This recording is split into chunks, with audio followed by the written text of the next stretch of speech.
तो नमस्कार, आप देख रहे हैं धर्मदर्श पत्रिका का यूट्यूब चैनल दस्तक मीडिया में। विनोद शुक्ला आपको सुनाता हूँ बाबा नीम करोली की अद्भुत गाथाएं।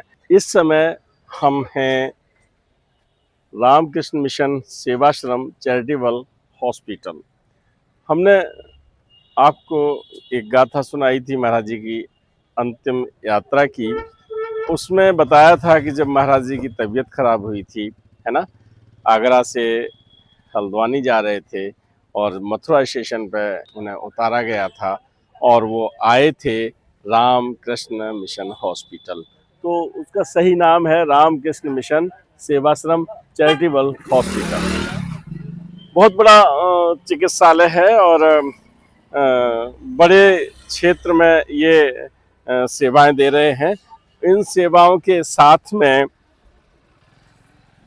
यहाँ के प्रबंधक हैं स्वामी सुप्रकाशानंद जी महाराज, और उनसे हम जानने का प्रयास करते हैं कि 11 सितंबर 1973 को महाराज जी कैसे आए, कौन था साथ में और क्या हुआ। और आज हम उस स्थल पर आ गए हैं जहां मानव देह लीला का समापन किया था। महाराज जी ने इसी अस्पताल में अंतिम सांस ली थी मानव देह लीला में, और तारीख थी 11 सितंबर 1973 की। उस समय रवि खन्ना साथ में थे, महाराज जी के पुत्र थे। ये सब हम आपको बता चुके हैं। और आज हम जो वर्तमान प्रबंधक महोदय हैं, उनके सानिध्य में मुझे बैठने का अवसर मिला है। तो महाराज जी प्रणाम। नमस्कार।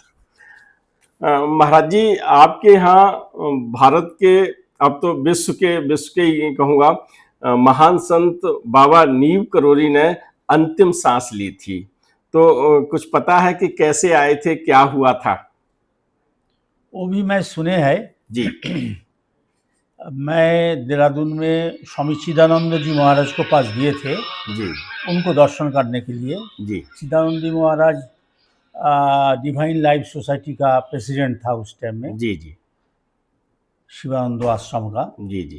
तो उन्होंने बताया था वो ट्रेन में जा रहा था जी। साथ में नीम करोली बाबा का साथ, दोनों एक साथ में जा रहा था। जी। भेंट हो गया ट्रेन में दोनों का। जी। उस टाइम में अचानक नीम करोली बाबा का तबीयत खराब हो गया। चिदानंद महाराज ये हमारा आश्रम में लाए थे। उस टाइम बाहर में कोई डॉक्टर मिलता नहीं था जी, हॉस्पिटल भी नहीं था। तो हमारा आश्रम में लेके आए थे। यहाँ पर सेवा दी जा हुआ था। उसके बाद उनको देहांत यहाँ ही हुआ। ये तो मैं सुना है। अच्छा, शिवानंद महाराज के साथ में थे वहां पर ट्रेन में? शिवानंद महाराज का शिष्य जो चिदानंद महाराज। अच्छा, चिदानंद महाराज वो साथ में थे उस समय? साथ में। बड़ी बात। अलग अलग थे। जी जी। दोनों शायद एक ही जगह में, माने एक ही ट्रेन में जा रहा था। अच्छा अच्छा। यही बात ये उन्होंने खुद बताया था? उन्होंने खुद बताया। चलिए साहब, एक विशेष बात मालूम पड़ी। चिदानंद महाराज ने खुद लिखा है, और लिखा ना, बोला है मुझे। नहीं, उन्होंने लिखा है किताब की बात। जब दर्शन करने गए थे तो जो उनके साथ बहुगुणा जी थे, तो वो सेव लेके गए थे, और जितने सेव फल उनमें टोकरी में दिए थे उससे कई गुना बाबा नीम करोली ने बांट दिए थे। ये घटना मैंने सुनाई है।